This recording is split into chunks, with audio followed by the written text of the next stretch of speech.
Candide ou l'optimisme. Voltaire. Lu par Marie-Angela. Chapitre 8. Histoire de Cunégonde.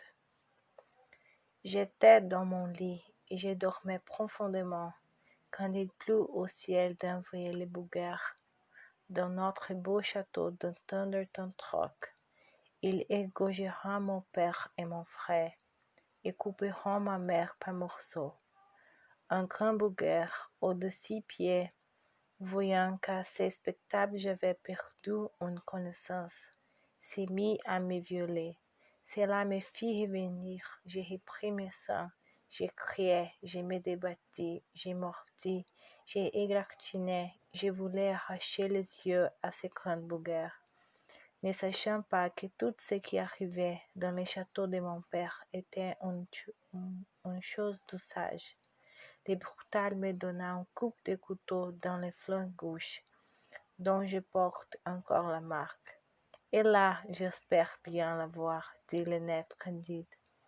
Vous la verrez, dit Cunégonde, mais continuons. Continuez, dit Candide. Elle reprit ainsi le fil de son histoire. Un capitaine bulgare entra. Il me vit tout sanglant et les soldats ne se dangeraient pas.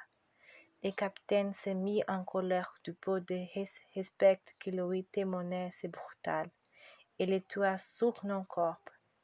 Ensuite, il me fit penser, et il m'emmena prisonnière de guerre dans son quartier. Je blanchissais le peu de chemise qu'il avait. Je faisais sa cousine.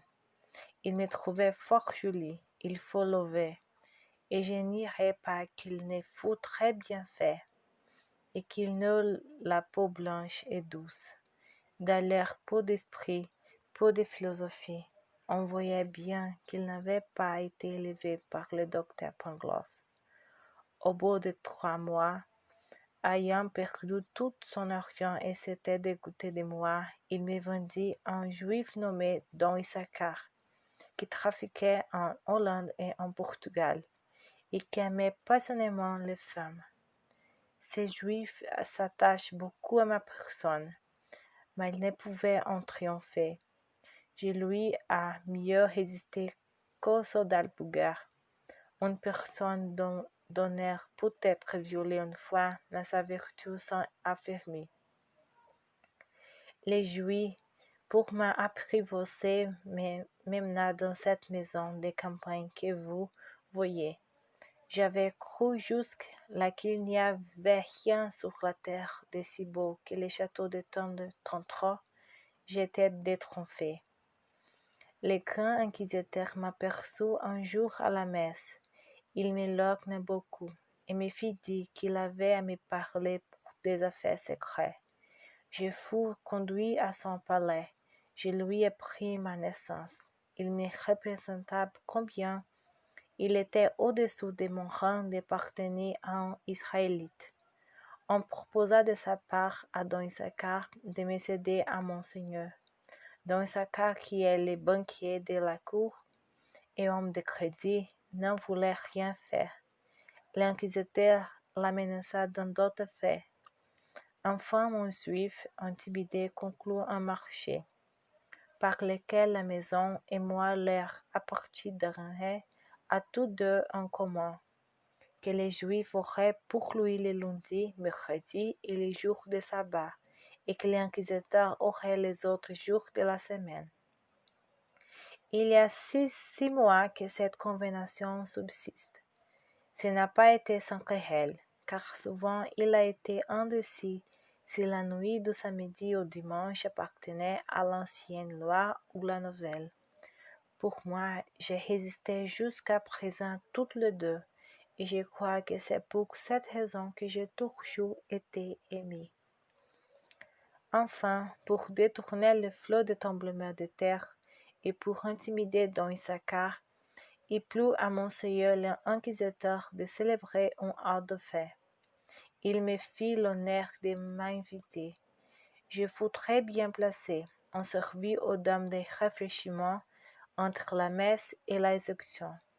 Je fus à la vérité 16 dorés en voyant brûler ces deux juifs et cet honnête biscayen qui avait épousé sa commère.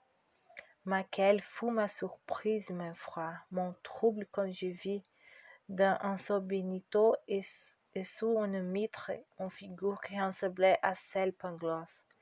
Je me frottais les yeux, que je regardais attentivement. Je les vis prendre. Je tombais en faiblesse.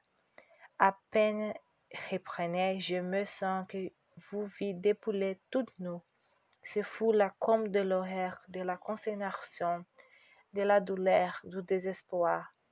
Je vous dirai avec vérité que votre peau est encore plus blanche et d'un carnet plus parfait que celle de mon capitaine de Bouguer. Cette vue redoubla tous les sentiments qui m'accablaient, qui me dévoraient. Je m'écriai, je vous le dis, arrêtez, Barbert, mais la voix me manque, et mes cris auraient été inutiles.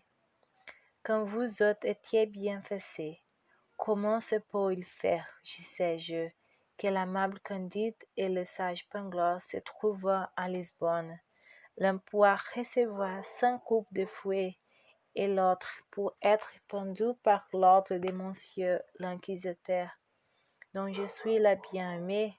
Pangloss m'a donc bien cruellement trompé quand il me disait que tout va le mieux du monde. Agité et perdu, dans tant hors de moi-même et tant prête de mourir de faiblesse, j'avais la tête remplie du massacre de mon père, de ma mère, de mon frère, de l'insolence de mon vilain soldat Bouguer, du coup de couteau qu'il me donna, de ma servitude, de mon métier de cuisinière, de mon capitaine Bouguer, de mon vilain Don Issachar, de mon abominable inquisiteur, de la pénation du docteur Pangloss, de cette grande misère des faux bourdons pendant lesquels on vous faisait, et surtout du baiser que je vous avais donné derrière en paravent, les jours que je vous avais vu pour la dernière fois. Je loue Dieu que vous remenez à moi par tant d'épreuves. J'ai recommandé à ma vieille d'avoir soin de vous et de vous amener ici dès qu'elle le pourrait.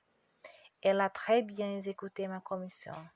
J'ai goûté le plaisir inexprimable de vous revoir, de vous entendre, de vous parler. Vous devez avoir une faim dévorante. J'ai grand petit, commençons par souper. Les voilà qui s'y mettant toutes de table, et après le souper, ils se replaçaient sur ces beaux canapés dont on a déjà parlé. Ils y étaient quand le signor Don Issachar, l'un des maîtres de la maison, arriva. C'était le jour du sabbat. Il venait jouir de ses droits et expliquer son train d'amour.